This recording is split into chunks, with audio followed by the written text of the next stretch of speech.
எல்லோருக்கும் வணக்கம். நேத்தியோட வீடியோவில் ஈக்விட்டி இன்ட்ராடேக்கு ஒரு ஸ்ட்ராட்டஜியை நம்ம உருவாக்கலாம் அப்படின்ற மாதிரி ஒரு ஸ்ட்ராட்டஜி ஒன்று எக்ஸ்பிளைன் பண்ணியிருந்தேன். அந்த ஸ்ட்ராட்டஜியில் இன்றைக்கி நான் ஸ்டாக்லாம் செலக்ட் பண்ணி வச்சுட்டேன். அதில் என்ன ப்ராஃபிட் லாஸ் வந்திருக்கும் அப்படின்றத இப்போ நம்ம டெஸ்ட் பண்ணிடலாம்.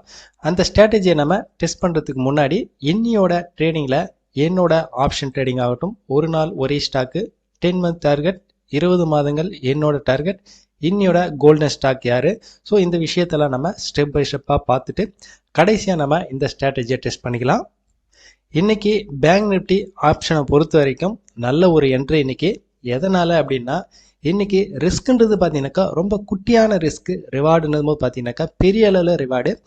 இது போல் என்ட்ரிலாம் பார்த்தீங்கன்னாக்கா எப்பாச்சும் ஒரு டைம் தான் நமக்கு கிடைக்கும். ஸோ அப்படி ஒரு என்ட்ரி தான் இன்னைக்கு கிடைச்சிருக்கு. இன்னியோட இன்வெஸ்ட்மெண்ட் அமௌண்ட் பாருங்கள், 5650 ரூபா.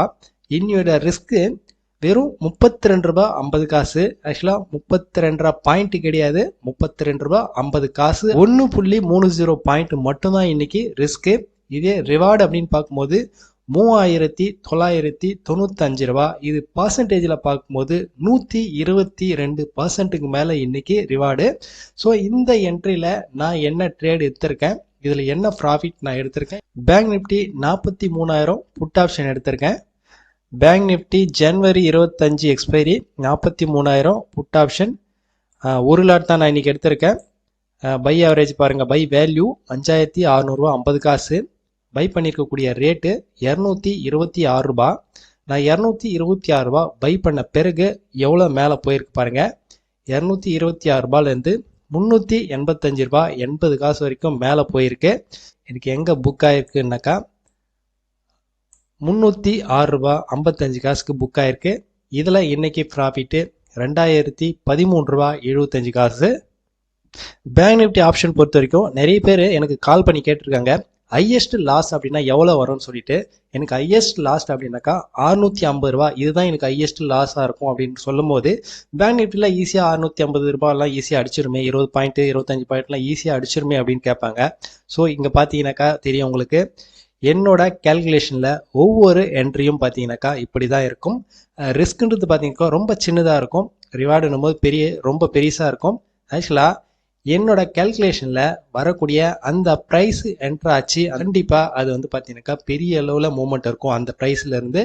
ஸோ ரிஸ்க்கு இங்கே வந்து ₹1.30 அப்படின்ற மாதிரி யோசிக்கலாம். ஒரு சில நேரத்திலலாம் ரிஸ்க் அங்கே பார்த்தீங்கன்னாக்கா 0ல் இருக்கும். ஸோ மார்க்கெட் பொறுத்த வரைக்கும் எதுவும் சாத்தியம். ஒரு நாள் ஒரே ஸ்டாக்கு இந்த கான்செப்ட் பொறுத்த வரைக்கும் இன்னைக்கு எந்த ஒரு ஸ்டாக்குமே பார்த்தீங்கன்னாக்கா எக்ஸிக்யூட் ஆகலை. 10 மந்த் டார்கெட் இந்த கான்செப்ட் பொறுத்த வரைக்கும் பார்த்தீங்கன்னாக்கா ஒரே ஒரு ஸ்டாக் தான் இன்னைக்கு எக்ஸிக்யூட் ஆயிருக்கு, பூன்வாலா. இது வந்து ஒரு 700 ரூபாய் லாஸு. ஒரு ஸ்டாக்கோட வேல்யூ 1 லட்சம். ஸோ இதில் வந்து ஒரு 3/4% இன்னைக்கு லாஸில் புக் ஆயிருக்கு. 20 மாதங்கள் என்னோட டார்கெட் இந்த கான்செப்டில் இன்னைக்கு நான் செலக்ட் பண்ணியிருந்த 6 ஸ்டாக்கில் 5 ஸ்டாக் எக்ஸிக்யூட் ஆயிருக்கு. டாடா மோட்டார் 750 ரூபா ப்ராஃபிட்டு, ஹெச்டிஎஃப்சி பேங்க் 100 ரூபா ப்ராஃபிட்டு, இன்ஃபி 400 ரூபாய் லாஸ், கோட்டக் பேங்க் 1100 ரூபா ப்ராஃபிட்டு, ஆக்சிஸ் பேங்க்கு 300 ரூபாய் லாஸ் வந்திருக்கு. இந்த 5 ஸ்டாக்ல இன்னைக்கு ஒரு 1250 ரூபா ப்ராஃபிட்டு, 1.25% இன்னைக்கு ப்ராஃபிட்டில் புக் ஆயிருக்கு.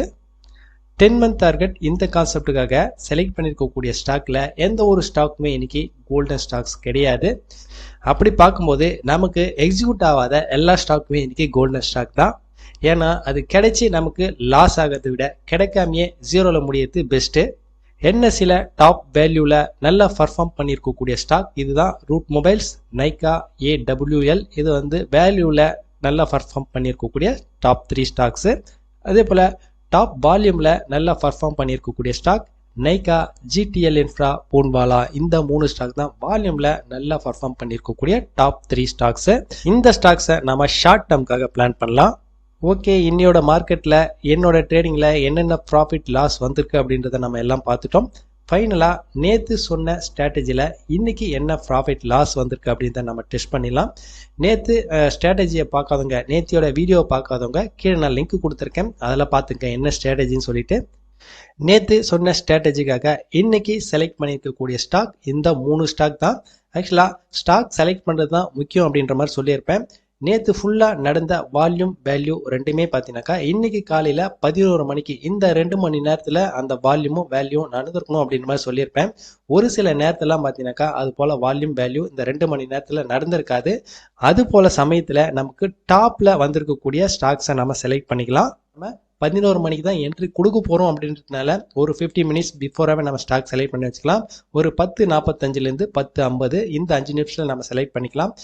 ரூட், ஹாப்பியஸ்ட் மைண்டு, ஜென்டெக் இந்த 3 ஸ்டாக் தான் நான் காலையில் செலக்ட் பண்ணி வச்சிருந்தேன். இந்த 3 ஸ்டாக்ல என்ன ப்ராஃபிட் லாஸ் வந்திருக்கும் அப்படின்றத நம்ம இப்போ டெஸ்ட் பண்ணிக்கலாம். ஃபர்ஸ்ட் நம்ம ரூட் மொபைலோட இதை செக் பண்ணிக்கலாம். நம்ம என்ட்ராக போகிறது 11 மணி 10 to 11. இந்த 1 ஹவரோட ஹை பிரேக்கான பையும் லோ பிரேக்கான செல்லும் அப்படின்ற மாதிரி தான் நம்ம பிளான் பண்ணியிருக்கோம். ஓகே, 1295 ரூபா 35 காசு பிரேக் ஆகுதா பார்ப்போம். இன்னைக்கு ஃபுல்லாகவே அது பிரேக் ஆகலை. ஓகே, 11 மணியோட லோ 1232 ரூபா 30 காசு.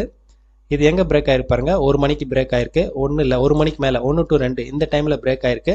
1232 ரூபா 30 காசு. லோ வந்துட்டு 1215 ரூபா, கிட்டத்தட்ட வந்து ஒரு பர்சன்ட்டுக்கு மேலே வந்திருக்கு. இப்போ தான் நம்ம இந்த ஸ்ட்ராட்டஜியை செக் பண்ண போகிறோம் அப்படின்றதுனால டார்கெட் வந்து அன்லிமிட்டடாக விட வேணாம். 1% ஒரு ஸ்டாக்கில் நமக்கு 1% ப்ராஃபிட் வந்தால் நம்ம புக் பண்ணிக்கிற மாதிரி பிளான் பண்ணுவோம். ஓகே, இதில் வந்து பார்த்தீங்கன்னா இன்றைக்கி 1% வந்திருக்கு. ஓகே, ஹாப்பியஸ்ட் மைண்டு 11 மணியோட ஹை 884.95 காசு. இன்னைக்கு ஃபுல்லாகவே பிரேக் ஆகலை. லோ 871 ரூபா 40 காசு. லோ 862 ரூபா 35 காசு வரைக்கும் வந்திருக்கு. இது பிரேக் ஆகிட்டு. ஸோ இதுலேயும் பார்த்தீங்கன்னா இன்றைக்கி 1% ப்ராஃபிட் வந்திருக்கு. அடுத்து Sbtarget இதை நம்ம செக் பண்ணிக்கலாம். 11 மணியோட ஹை 231 ரூபா 239 ரூபா 239 ரூபா. இது வந்து பிரேக்கே ஆகலை. ஓகே, லோ வந்து 231.25. இது பிரேக் ஆயிருக்கு. பிரேக் ஆகிட்டு 226.60 கிட்டத்தட்ட ஒரு 2% வரைக்கும் இதில் ப்ராஃபிட் வந்திருக்கு. நம்ம 2% ப்ராஃபிட் அப்படி பார்க்க வேணாம். ஒவ்வொரு ஸ்டாக்லையும் நம்ம 1% அப்படின்ற மாதிரி பார்ப்போம். இப்போதைக்கு இந்த 3 ஸ்டாக்லையும் பார்த்தீங்கன்னா இன்னைக்கு 1% டோட்டலாக நமக்கு 3% ப்ராஃபிட் வந்திருக்கு. நம்ம அக்கௌண்ட்டில் ஒரு 25,000 ரூபா வச்சுருந்தோம் அப்படின்னா நம்மளால் 3 ஸ்டாக்குமே 25,000 ரூபாய் வேல்யூ மார்ஜின் நமக்கு கிடைக்கும். ஸோ ஒவ்வொரு ஸ்டாக்கும் 25,000 அப்படின்னும் போது 1%னா நமக்கு 250 ரூபா. டோட்டலாக இன்னைக்கு ஒரு 750 ரூபா ப்ராஃபிட் புக் ஆயிருக்கும். இங்கே ஒரு விஷயத்தை யோசிக்கலாம். ஆக்சுவலாக இன்றைக்கி மார்க்கெட் பொறுத்த வரைக்கும் அப் ட்ரெண்ட், அதாவது கேப் அப்பு கொடுத்துட்டு கீழே டவுன் ட்ரெண்டாக இருந்ததுனால எல்லாமே செல் கிடைச்சி நமக்கு ப்ராஃபிட் வந்துடுச்சு அப்படின்ற மாதிரி எதையுமே நம்ம செக் பண்ணி பார்த்தா தான் தெரியும். கண்டினியூவாக ஒரு வாரம் இல்லை 10 நாள் இல்லை, நம்ம ஒரு மாதம் கூட கண்டினியூ ஒரு பேப்பர் ட்ரேடிங்கில் நம்ம செக் பண்ணிக்கலாம். செக் பண்ணிவிட்டு நமக்கு நல்ல ஒரு ப்ராஃபிட்டபுளாக இருந்தது அப்படின்னா சின்ன ஒரு அமௌண்ட் வச்சு நம்ம ப்ராக்டிக்கலாகவே நம்ம டெஸ்ட் பண்ணி பார்த்துடலாம். நாளையோட வீடியோவில் பார்க்கலாம். பாய்.